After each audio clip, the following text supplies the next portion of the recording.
Welcome, everybody, to the Investors Podcast 2.0 Wealth Mindset, where we dive into the minds of the successful real estate entrepreneur to uncover the tips and tricks that have allowed them to keep moving forward. I am your host, Scott Bauer, and I'm excited that you're here with us.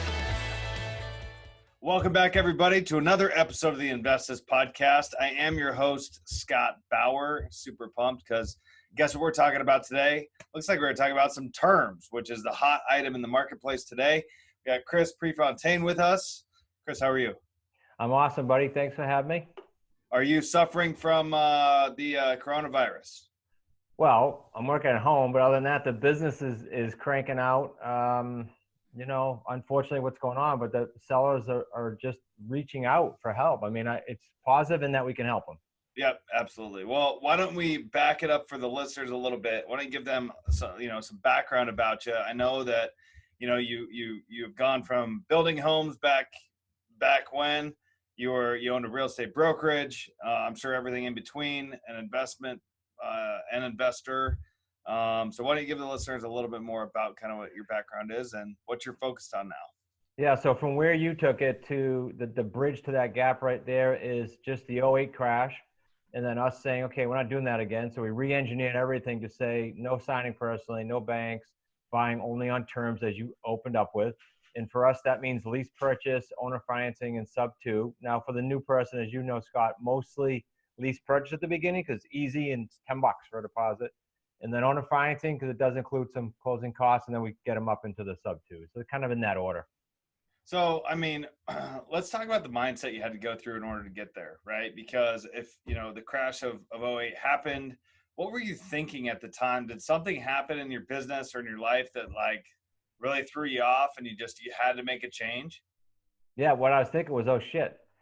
All the buildings that we had were personally signed on. So that's, the banks came to us. So yeah, there was a big change. So everything was, people think if they have good credit, go get a bank loan. You probably see it all the time. Oh yeah. And still to this day, they think it. I did a workshop last week to a women's group and the girl said, yep, I bought a duplex and I'm saving up. I'm going to buy another one. It's crazy.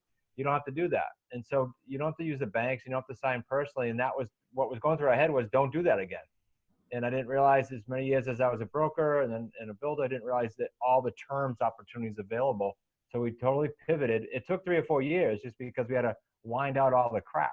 And then in 2012 or 13, we transitioned into terms and done nothing but since and teach the same thing around the country. And you know what? I was having a conversation earlier today with another guy that buys and sells on terms. And the difference, one of the major differences between, a rental property and a property you buy on terms is that one major difference is that a renter, if a renter doesn't pay you, you're kind of SOL, right? If a terms buyer doesn't pay you, well, they might not pay you today, but you're going to tack it on the back of the loan. You're eventually going to get paid that money, right? It's just like a bank. You are the bank, right? So yeah, you have leverage.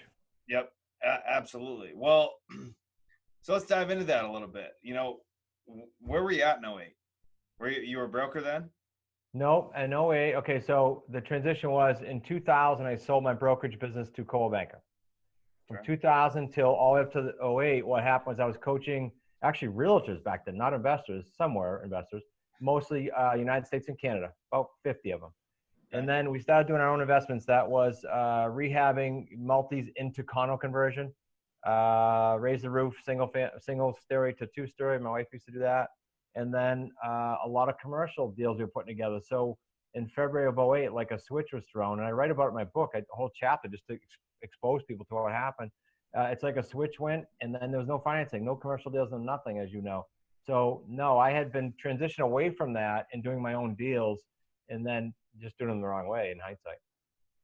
I mean, for the person out there that, because it does take a massive mindset shift in order to look at things from a different lens. When you kind of say banks are no more, if you go to the general person on the street, I bet if you ask 1 in 10, 9 at least of those are going to say the only way you can get financing is through a bank, right? Yeah. So how do you get the listeners out there that are listening to this podcast that are real estate investors, maybe that they're buying, selling stuff, they have rental properties that they have with long-term debt. I know I have them. I got rental properties with long-term debt with a bank. But how do you get them over that mindset what can they do? What are some tips you can give them to think differently? It's who you hang out with. I'm going to start with that. Of course, it's pretty broad, but do what I do. I mean, success leaves clues. So you and I didn't invent this, right? I was reading a book when we were on vacation in Vermont about, it might have been a year ago now, but the book was, I forget the title, but in it was like the Rockefeller and the Carnegies. They were doing master leases, lease purchase, owner financing in the late 1800s, early 1900s. This isn't new. All we did is take it and wrap a system around it, and then a support system to say, here, we got you. Lock arms with us and let's do deals. So the answer to your question would be hang out with people that not just had done it, because you can read that in the book, but who are doing it now. And then once you do that, do this. Commit, whether you believe it or not yet, commit to 36 months. It doesn't mean it's going to take that long to do a deal, but commit to 36 months of I'll listen to this person or this board or this course. I'll stay the course for 3 years and not have the shiny object syndrome get them off track. Because that's what happens. Oh, I can do terms. Oh, I can do notes. Or I can do multifamily syndicate. No. Get excited about one niche and one person that you can follow and stay with it for 36 months. You can't mess up if you do that, in my opinion. Yeah, that's a really good point. A lot of just the shiny object syndrome is so prevalent all the time, right? So like right now we're seeing a shift in the marketplace, which is going to expose new opportunities, new shiny objects out there that are going to pop up. I mean, that's just going to happen, right? Yeah. And so, when it comes to following one person, do you have one person that they should follow? I mean, that might be you, but I mean, yeah, I mean, look, I'm not so naive to think our niche is the only niche. You and I love it, but I'm not so naive to think it's the only niche. So there's a whole bunch of free stuff on the internet. Like if you go to our YouTube channel, for example, everybody has this. You can look at 100 plus deals, all different, but all within the parameters you and I are talking about right now. And you can say, you know what, I don't want to do that. Okay, you didn't spend any money yet. Go find the free material because it's out there now. And then say, I can relate to that person value-wise and technique-wise. And that's how you find it. I mean, we have, our program is not, here, go do this course, see you later, good luck. Because in my opinion, is leaving this big gap in the industry where people aren't doing deals. Ours is, here's a base level once you decide you want after free. And then let's lock arms. Like we do deals together all around the country. Big difference. Very, very big difference. I mean, absolutely. When I first got started, I locked arms with the guy and did that same thing. I mean, we did deals together, worked with him for the first 6 months. Of course, he made the majority of the money, but I got all the experience and learned, right? And so 100%. that's the most important thing to do. Who is this for? Who is this type of investing for? Okay, first and foremost, you're looking for supplemental income. You might love your job. I don't know about now with all the chaos, but maybe you loved your job before, maybe you still do now. So you want supplemental. Cool for anyone. Let me pause there for a second before you say who else, because our deals, all 3 paydays we create, our deals are worth like on average 75 grand. We have students as high as 250, but in my area, like 75 grand. Well, how many deals you need to do if you're doing this on the side, if that's how much dollars you can put away in the next few years. So supplemental income. There's a big thing now with what's going on with realtors flocking to us because they're going, whoa, geez, what am I going to do with this pivot here? I might want to add a profit center. So realtors are great. People that are financially all set, but can do these inside of their Roth or their Coverdell, self-directed, you can crush it. How many of those 75 grand deals you need to pay for someone's education or your retirement? So it's not a bad choice for anyone. But if you're looking to get into a niche where you say, I don't want to get involved with banks, I don't want to sign personally, I like that terms idea, it's tough for me to say who it wouldn't work for, unless you're not coachable. Yep. Well, I mean, let's get everybody excited. Let's tell them about the 3 ways you can make money on those deals. Okay, cool. So no matter how we buy them that you and I just said, lease purchase, owner financing, or sub 2, we exit them all with a rent to own. And as we were saying off air, sometimes I elevate them to something else later with owner financing, but all rent to own. So our buyer comes to the table with a non-refundable down payment. That's my payday 1. Now, so important. You know this firsthand. There are people on the internet right now that say, oh, yeah, it's great. You just collect a deposit, and if they don't make it, you collect another deposit. They may be right legally, but it's morally and ethically garbage. Right. So we pre-qualify the daylights out of our buyers. We want them to win. Like if they're not going to win, we don't accept them. You put them through an RMLO, right? Yep. And credit enhancement if they need it, or if they're just self-employed, whatever it is. So we make sure they're going to win. Payday 1. That averages like 26 grand for us. Payday 2, not so big, but it's nice cash flow. About $300 a house between the difference we pay the seller or the bank and what we collect from the tenant buyer. And if it's a sandwich lease, we're paying the bank directly. I'm not trusting the owner to get that done. So that averages on a 3-year term times $308 a month is our average. Not too shabby.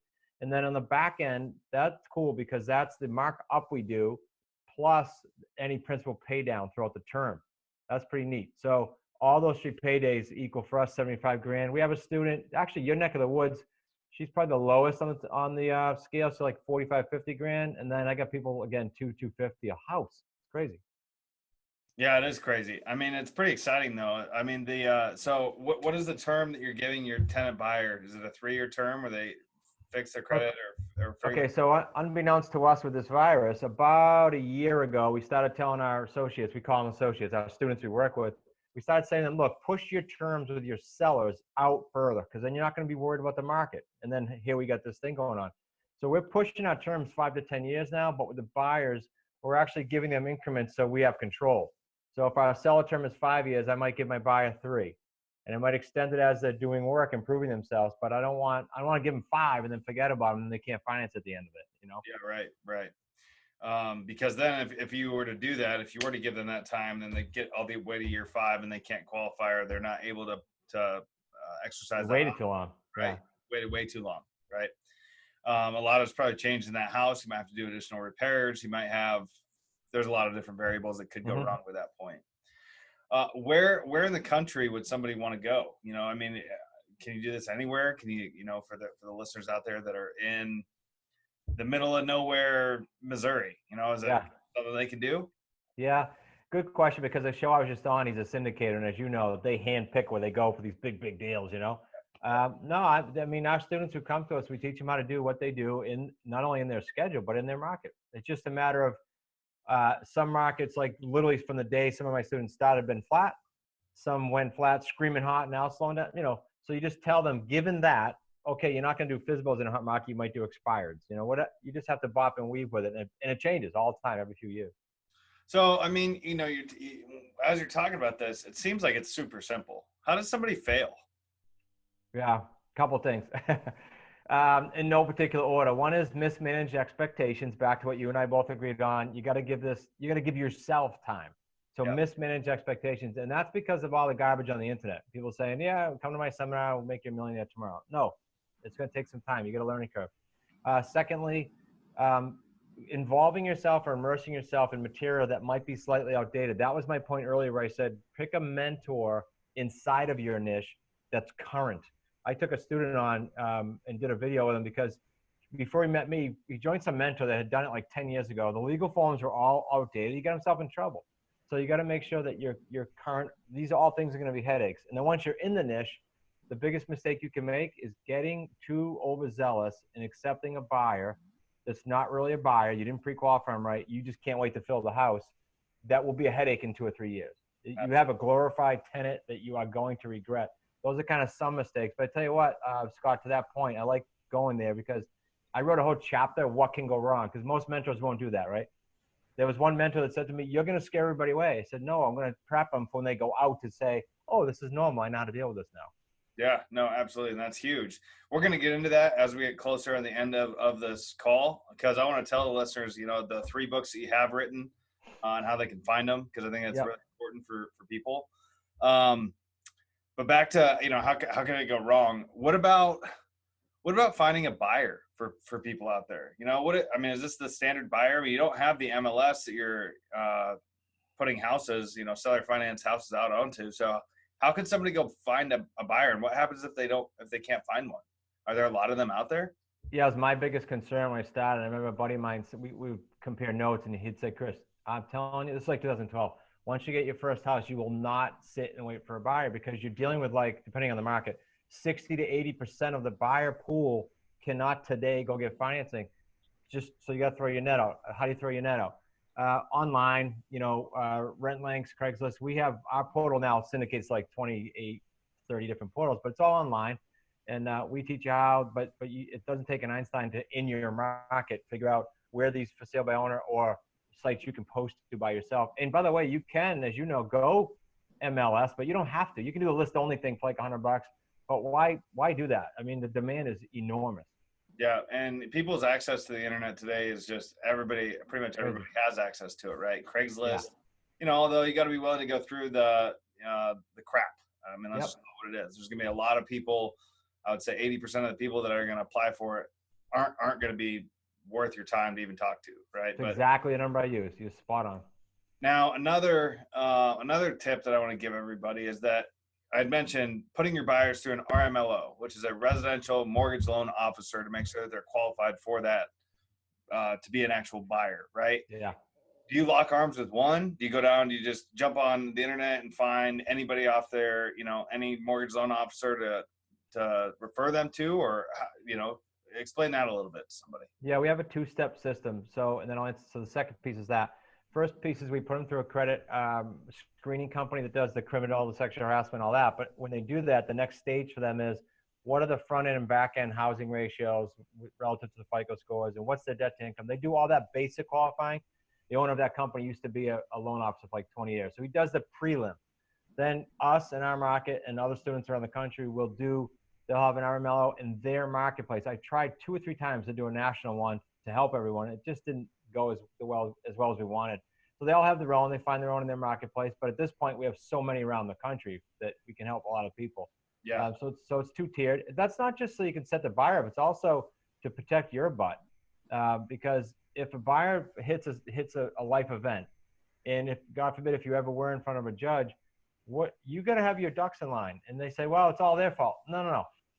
Everything you did was in writing, and you said you had A, B, and C. It wasn't their fault. You ran your credit cards up or whatever you did for a life event. So you got to cover your butt too and help them succeed. Mm-hmm. Yeah. Have you had students that, have run into legal issues like that, where they've had to sit in front of a judge and tell their story on, can you give them a quick example of what that might have looked like for the listeners out there? Yeah, so we had more us, because I've done more deals than the students. So we've had almost anything you can think of, like so 2 to 5 or 6% of our deals per year will have a headache. So it's not like it's fail safe, our system, right? People have life events. So I've had 2 women break up and not be able to get married, so one of them couldn't afford it. Hand the keys back and crying. Didn't go to court. Just, here you go. Had a gentleman that had his dad-in-law have a second heart attack. He had always paid us and said, here you go, I got to leave. So they lose their deposit, but they do stop paying at that point. Those are cooperative ones. Now, the ones that don't cooperate, like this couple got in a car accident, they were disabled, they had stopped paying, and then it got a little belligerent. Well, every single time we've been in front of a judge, our forms have been very clear, so it doesn't even go past day one. The judgment goes against them, and they're done. They're much better off just doing what the first 2 didn't work it out with us. Mm-hmm. Do you? I mean, that kind of only makes sense. You've done more deals.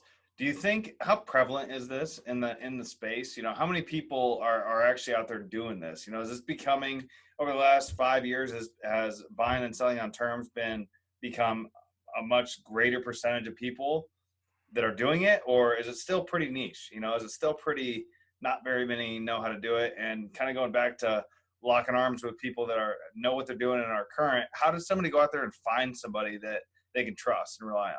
Yeah.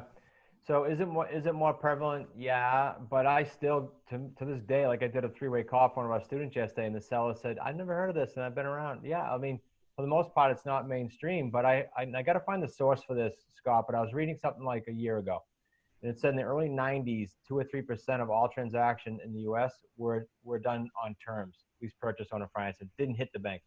Now that percentage is closer to high teens, and who knows, but with this little chaos going on, I would suspect it's going to go up in the 20-something percentile.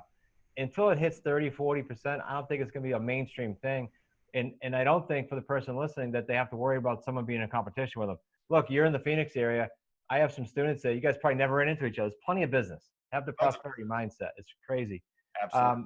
So that's as far as that goes. What was the second piece of your question, part 2? Well, I mean, that kind of answers it. How many people are doing this, and the people that are out there that want to lock arms with somebody who they can trust, knowledgeable about that in the marketplace. How do they find those people? How can they see who's credible? You can search on, for starters, as I would do, search on YouTube probably. For some of the younger crowd, I know they hang out on Facebook. Search your platform. Once you do your due diligence. Like, we Yep. post our values and our mission statement, and we only accept students that kind of fit that. Like, we're pretty picky. We're very family. So some people look at us, might love that aspect, but might not like that we're clear and blunt and to the point from New England. And sometimes people don't like that communication style. So you got to just make sure you like who you're hooking up with. That's all. Sure. But we post it. It's not like it's a secret. We've said no. This probably surprised some mentors. I know it does. We've said no last year to 4 or 5 students that wanted to do deals with us. They just didn't fit, and it just didn't seem like it was going to be the right thing. It wasn't belligerent in any way. It just didn't fit. Right. No, and that's super important. You got to be selective. You guys have to be selective in who you want to do business with as well.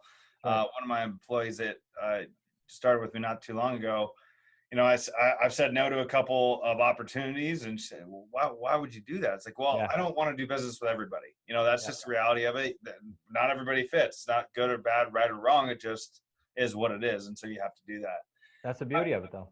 And that is the beauty of it. And there's plenty to go around. Like you said, I mean, I'm here in the Phoenix market. There is so many real estate investors and people that have been very successful in this market. And yet we all seem to do very well. Right. Yeah.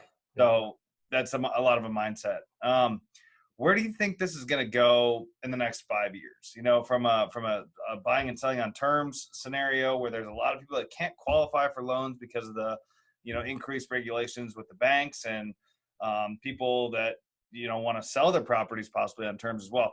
How big do you think this is going to get? Where do you think that, people should be looking out for in the next 5 or 10 years? Yeah, I think I'm not just because I'm biased to the space, but I do think, as I said earlier, that the terms is broad, but the lease purchase and all these things we're talking about is going to start to get towards the kind of like the third of the deals that are done because of what the banks are doing. People say to me, well, the rates are low. Yeah, but they're making the criteria to get to those impossible. So I think it is going to grow. I think that we're at the very, very, very early stages, especially with the virus going on, everything going on. I think people have a great opportunity to get into the terms market, a great opportunity. There are some niches like, Airbnb. A couple of people have been on my podcast that are good friends, and they're coming to my next event because they're afraid of what's going on in their niche. So I think we've got a cool niche ahead of us. Yeah, I'm really excited about that as well. Do you think that now that you said Airbnbs, what a crazy time for those people, right? This whole coronavirus thing going on. I know people that have 15, 20 Airbnbs here in the Phoenix market that have zero income right now because nobody came, right? So now they have these houses just going on the market. I said this, Scott, about a year ago to my wife. I said, this was well before this situation. I said, the Airbnb and the VRBO, what's going on in my market anyway, we got a touristy market and a transit market. What's going on here is people were overpaying for stuff because they know they can cash flow the daylights out of those properties. And I said back then, well, what happens when they put more regulations in, which they are, more and more and more, licensing and everything else. Then they have this property that maybe in some markets you can't rent anymore for those same numbers. They're just going to leave them. We're going to go through this whole foreclosure thing. And then this happened. So unfortunately for them, I think it's going to crunch them down pretty hard. Yeah, I would totally agree with that. Well, it's pretty exciting what you're doing with buying and selling on terms. It is a very exciting point in the marketplace where I think there's a lot of opportunity that we're going to see showing itself here in the near future. There's already a lot of opportunity. So for those of you that are listening to this that, are interested in it, make sure to reach out to us. We'll make sure to tell you how to do that at the end of the call. But what I want to switch on now is you are a best-selling author of 3 books, and that's definitely an accomplishment that can't go unspoken. So let's talk about that for a little bit. What are those books? What do they help with people with? And let's talk about how somebody can find them. The first 2 we did was Real Estate on Your Terms, and it talks about the cash flow now, the continuous, and then the long term, the 3 paydays. You can find it on Amazon. If you want, at the end of this, I'll give you a link, and we can send them out a free one because you're in the U.S. I mean, after this ends, because people aren't in the office right now. The second one was New Rules of Real Estate, where I bring on 24 leading experts, but I also have my son, Nick, and my son-in-law, Zach, and they not only do a chapter, but all 3 of us chime in on each one of the chapters. So it's real easy read. And there's a lot of mindset pieces in there from people like Dr. Joe Vitale from The Secret, because as you know, that's a major piece of this game. If it was so easy as here's the skill set, go do it, we wouldn't have to do that. So it's not the case. And then Real Estate Investing for Women was the third one. We co-authored that with Moneeka Sawyer. That was her project, and we helped push that to bestseller. And so that's a cool book, and I did a virtual conference for them too. So if you're female in that space, wondering how I can interact, great book and great group of women to get involved with. I love the fact that you have, a woman-based, it's woman-based. Why did you do that? What was the thought behind that? I wish I could tell you it was planned and take credit for it, but just like you and I are chatting now, Moneeka had me on her show. I had her on mine, and she loved what we did. It's like you and I talking terms, and that was the connect. And then with the virus stuff going on, she changed her event to virtual and ended up asking me to speak at it, and that just grew. And I think it's really cool to empower that sector. Absolutely. It's a massive sector, and it's just as important as anything else. So you should do that. Yeah. Well, you've definitely shared a lot. Are you ready for a lightning round? Let's get down to the end of the call here. Fire away. Let's do it. Okay. So how important do you think mindset is to the success of your business? Okay, I didn't know you were going to ask that. And I just said 2 seconds ago, it is the number one deciding factor, because I teach all the students the same. Some do a deal in 30 days, and some literally take a year. It's the entire game. So we included that in all our training now. That's phenomenal. And we'll talk about how to get access to that training at the end of the call. But what is a book that you're reading right now? I'm guessing you're an avid reader since you're an author. So yeah. What is that? I read and listen. The one I just got done reading was actually the third read. It's called Coaching Conversations. Okay. Because it's a short parable, but it's important for anyone. I don't care if you're running a 2-person team, a company, or even your family. The Coaching Conversation book is really good. And it's a simple read. It's a fun read. The Coaching Conversation. Who wrote that? I have it here. Brian Souza, Coaching Conversation. Okay. We actually gave it to all our coaches. A great book. Love that. I love that. Okay. What are you trying to learn? Obviously you've kind of mastered this space, but what are you trying to learn today? More and more terms. You and I mentioned a mutual contact in Eddie Speed. We're constantly structuring deals and doing crazy things with him. And as much as I've been at this now almost 30 years, and him too, it's always new. You can always come up with new ways to structure. So that's kind of where we are now. And then how to help our coaches do the same exact thing, which is also exciting. Yeah, that's kind of the best part, and what I love about real estate investment. Even talking about the buying and selling on terms has been around since the late 1800s, or whatever you mentioned earlier, right? And yet they're still doing it. It's still evolving. Things are changing. Rules, regulations, laws, things like that are causing us to have to change, right? And so it's exciting. I love doing it right now. Yeah, good stuff. What is your superpower? Man, I'd say the leadership aspect now, just because if you have one person or more, you got to be a good leader. And so I'm constantly reading and tweaking that, and think that's key for the team, especially in times like today. Yeah, absolutely. Leadership is of the utmost importance. So appreciate you sharing that. Where can the listeners reach you if they want to find out how do they get your book other than Amazon? Can they? Yeah, I'll give the hardcover free. They just gotta say they heard you and I chat, Scott. Okay.